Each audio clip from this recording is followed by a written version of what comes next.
Yang ketiga, kita harus berbicara padanya, target pembangunan dan pertumbuhan ekonomi 2020 akan terkoreksi cukup tajam.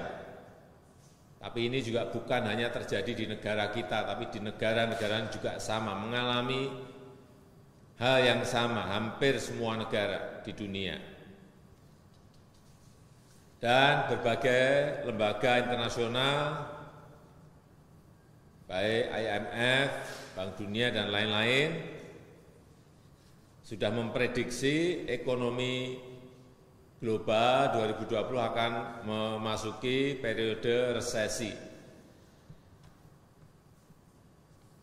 Hitung-hitungan terakhir yang saya terima bisa tumbuh negatif, ekonomi global bisa tumbuh negatif minus 2,8%. Artinya ketarik sampai ke min 6%. Oleh sebab itu kita harus menyiapkan diri dengan berbagai skenario. Kita juga tidak boleh pesimis, kita harus tetap berikhtiar, berusaha, bekerja keras dalam upaya pemulihan baik pemulihan kesehatan maupun pemulihan ekonomi, dan insya Allah kita bisa.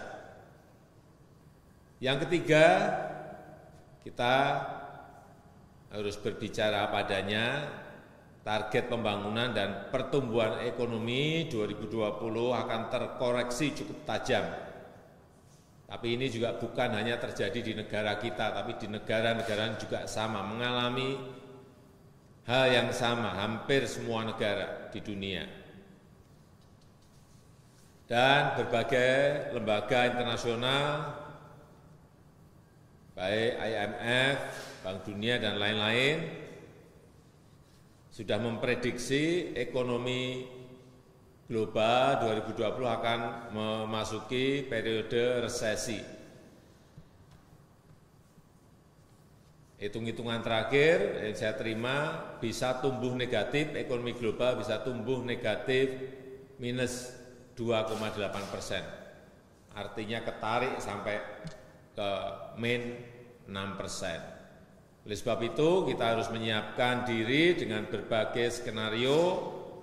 Kita juga tidak boleh pesimis, kita harus tetap berikhtiar, berusaha, bekerja keras dalam upaya pemulihan baik pemulihan kesehatan maupun pemulihan ekonomi, dan insya Allah kita bisa. Terima kasih sudah nonton, jangan lupa like, subscribe, dan share ya.